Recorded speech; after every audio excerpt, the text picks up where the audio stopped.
only doing this because I can't talk to people face to face, and then people who want to see this video can watch it, and if they want to care they can care, and if they don't have to care, because I don't care. It's not going to be a good video. Well, you never know. I generally think the last video that I did was either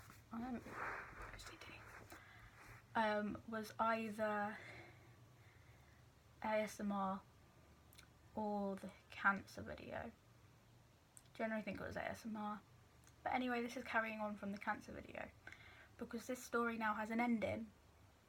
So I'm just going to start from the beginning of 2019, where after like Christmas, my dad's health wasn't bad, but it wasn't great either. So it basically was the start of the downfall.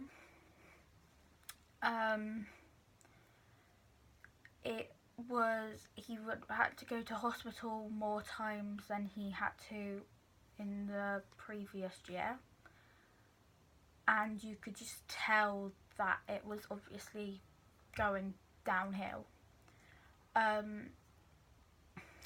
The picture from Christmas, that is a thumbnail, you can see how skinny my dad is from the picture of the cancer video, where obviously he's a lot bigger.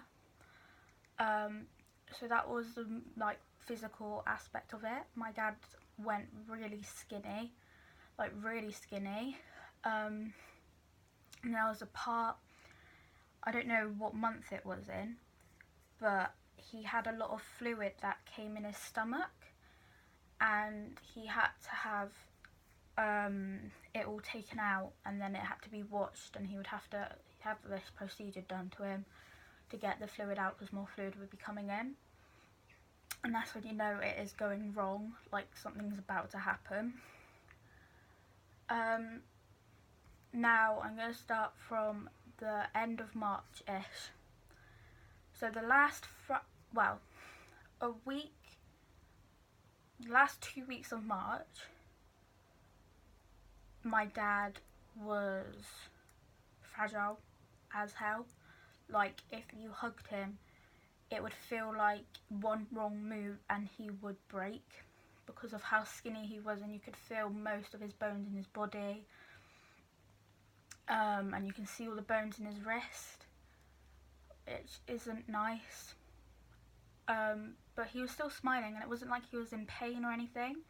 It's just he was getting tired more quickly, and you could just see that something's not right or okay.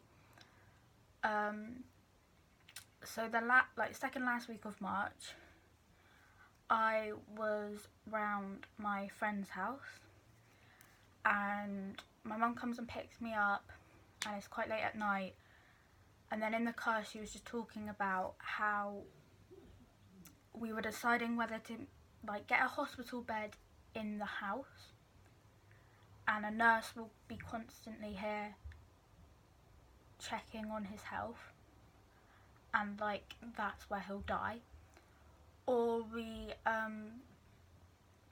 send him to a sort of like a nursing home that he's got constant healthcare. He's got his own room, like TV service, and like really nice people helping him and all that. So rather than one day me or my brother coming downstairs and then looking where the hospital bed would have been and then being like, oh, that's where Dad died, so we decided that that's the best solution, and my dad was happy with that. Me and my brother both said the main thing is, as long as Dad's happy, we're happy. So on the following Wednesday, my dad got sent to that home, but he had to go in an ambulance because he was too weak to walk down the stairs, and he had fallen over at the top. So he got an ambulance to the home. And then the last Friday of March, my mum had been going to visit him every day, and the last Friday of March, me and my brother went to see him,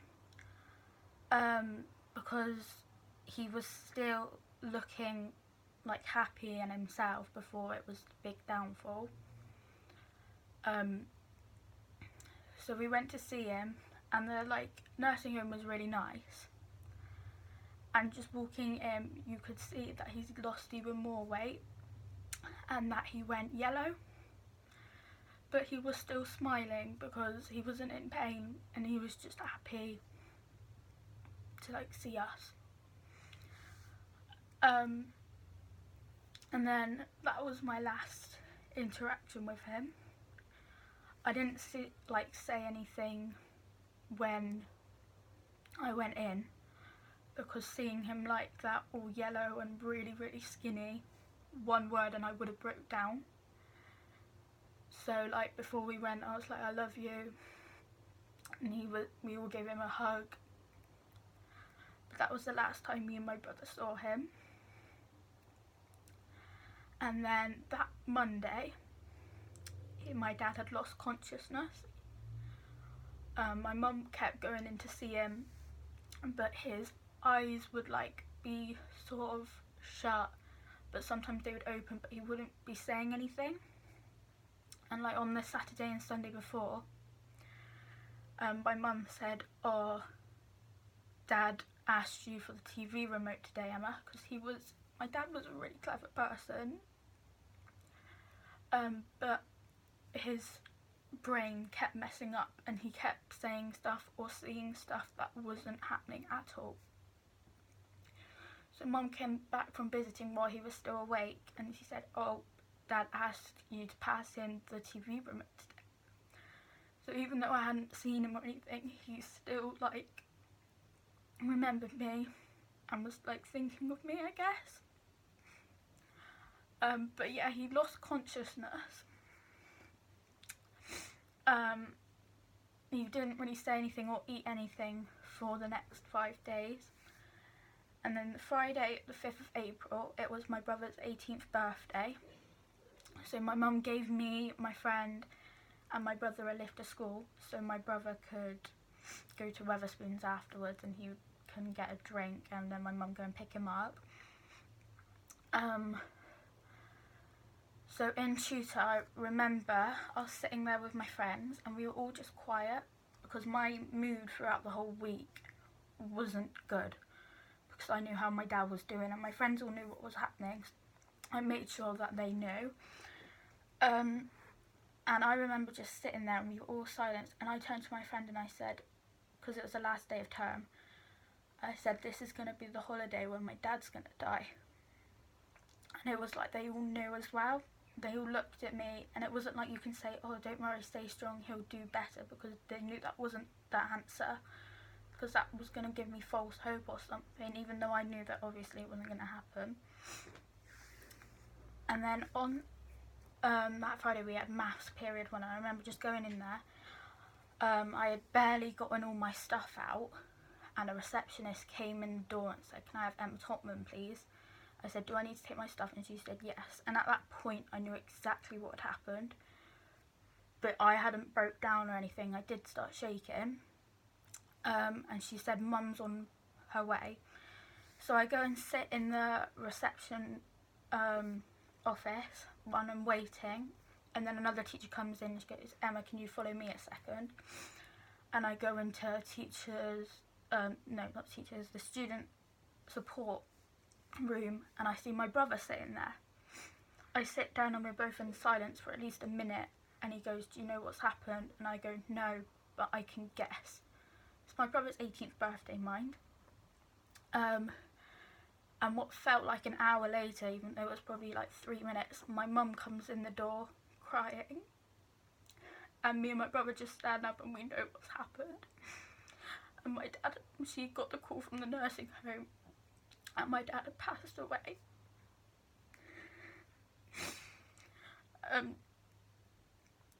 But we made the decision. We were in there for probably about 10 minutes, and she was like, "Do you want to come home, or do you want to stay at school and tell your friends or whatever?" And me and my brother both stayed at school, because my mum was like, "Dad would have wanted you to still celebrate your 18th birthday, and I really wanted to tell my group of friends." So the teacher took me to my house office, and she was like, right, who's the friends that you want to tell? And she gathered them classroom by classroom, because we all split up. And they all came in, and then I told them the news, and we were in there for the whole rest of the period. And the reason I stayed in school is because if I went home, my mum would have to be calling people, just keep calling them and telling them the news, and school was like a distraction. And I only told like my really close group of friends that knew everything that was going on. And I still had to tell other people. I had like my primary school friends that I wouldn't be able to grab, so I talked to them. So I wasn't like a mess throughout the whole day. I was obviously crying and that, and I was upset, but it felt like it hadn't happened. I've never dealt with death before, like at all.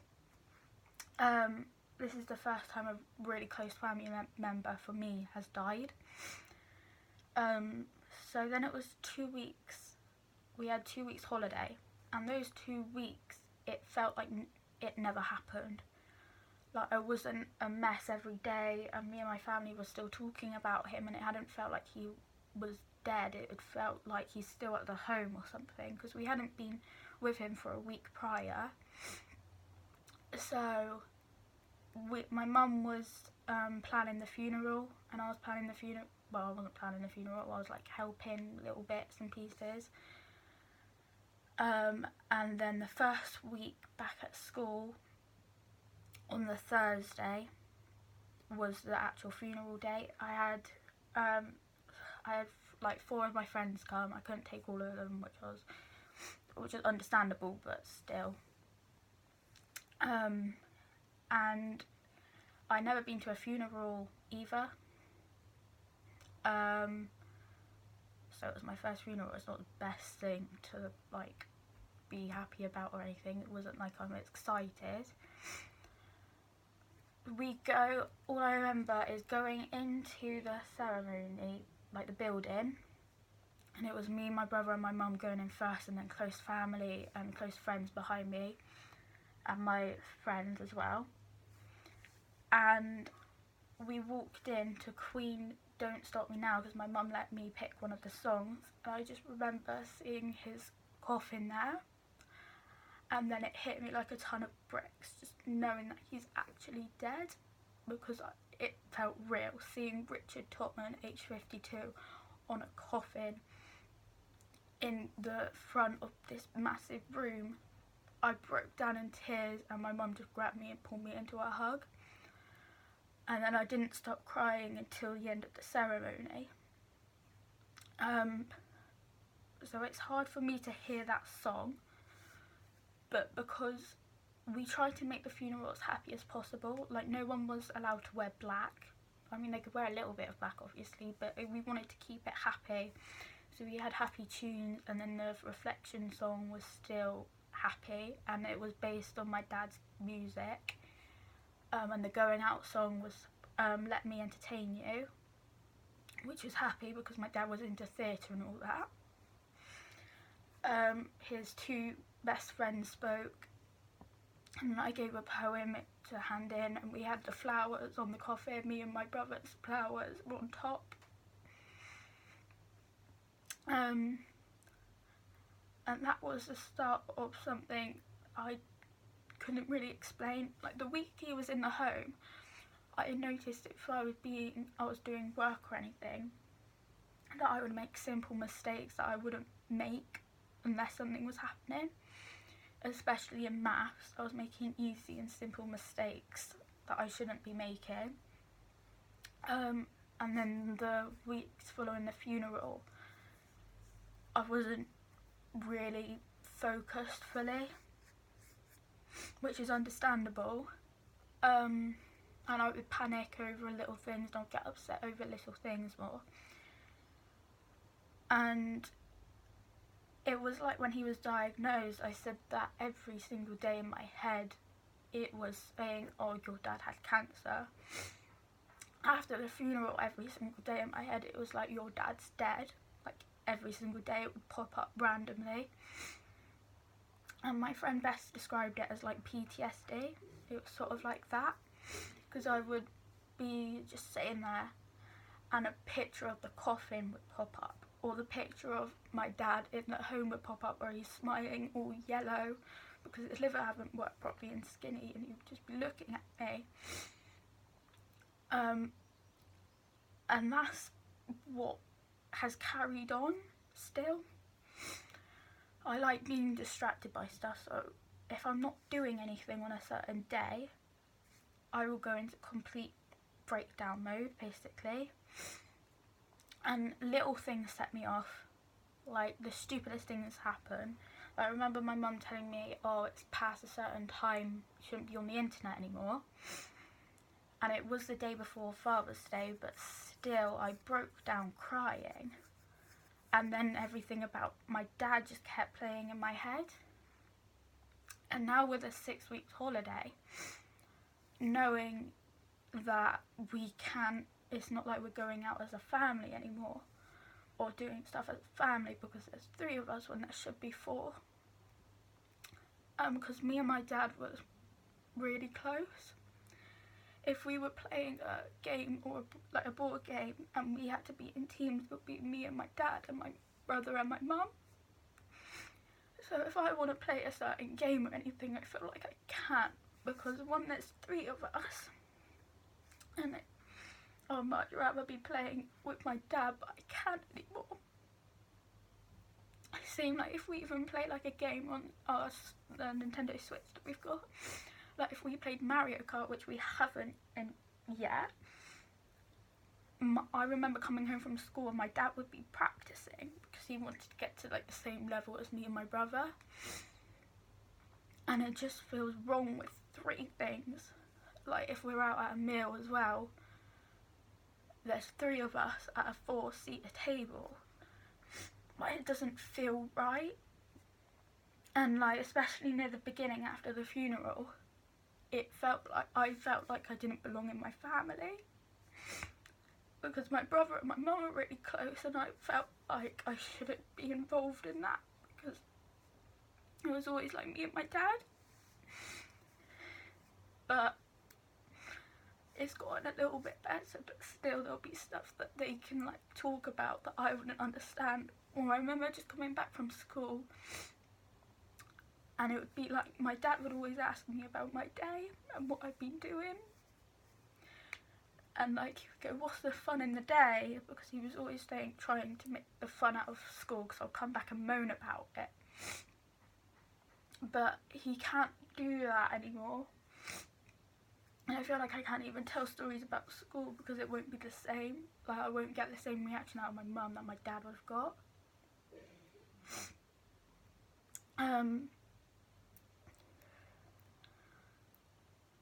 So over the 6 weeks not doing stuff, it's like breaking me down every day, like just knowing we're not doing stuff as a family of 4. Like we're doing a Longmeat VIP experience next week, and it's something that my dad would have loved. Like everything we do, I'm just thinking Dad would have loved to do that. Even though it's been about 5 months, it still doesn't sit well. And this is the first death that I've experienced. I don't know how to handle it, because I can't talk to people about my like issues face to face, because I feel like I'm a burden and that they're constantly going to be worrying about me or something.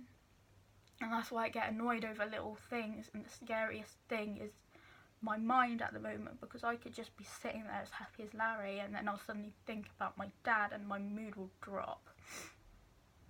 Like I've only managed to tell a few of my closest friends. The main reason why I wanted to show this video is because I've only told 3 of them.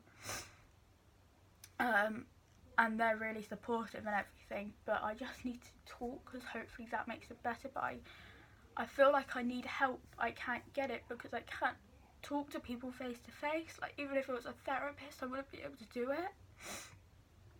And I don't know who I would even go to, because it's not like Dorothy House wants any help with my dad. And it's like my dad would always know what to say, and then when I'm like crying about him, I'm just thinking, oh, I used to be a really happy little girl. I wonder what dad would think of me when he sees me like this. Like, I don't know what to do or anything, and no messages would be able to help if people were like, oh, I'm always here, you can talk if you need, and I'm like, I can't, because I can't talk to you, because I feel like I'm pushing everything onto you, and I don't want to do that. And even if you say you're not going to push everything onto me, I'll still feel like crap, because it won't help me talking to someone face to face. Which is why I'm talking to my phone, and it's my best situation. I can't even talk to my mum about this, because then I feel like it's just more of things for her to worry about when she's got to focus when she goes back to work, and like my brother's uni stuff and his A-levels are coming up, and I just don't want to be an annoying person and try and like force it onto her. Oh my god. So that's the reason I made this, and I think I'm going to put a picture of my dad at the end and read out my Instagram message that I did, because I haven't actually read that out loud, and I'm hoping that will give me a little bit more closure, because I did write that on my bed 2 days after he died, and I don't know what I was like doing, because I was bawling my eyes out while writing it. But it hits you at random moments, and it's things I can't do. Like if someone gets annoyed at me or something but then seems fine afterwards, I'll be thinking that I've annoyed them and that they're mad at me for the next like 3 days, and I'll be paranoid about it, and I get paranoid over tiny little things, and it makes me stress out, and then I feel like at one point I'm going to have a breaking point, and I don't want to get to that breaking point. So I'm going to do the voiceover thing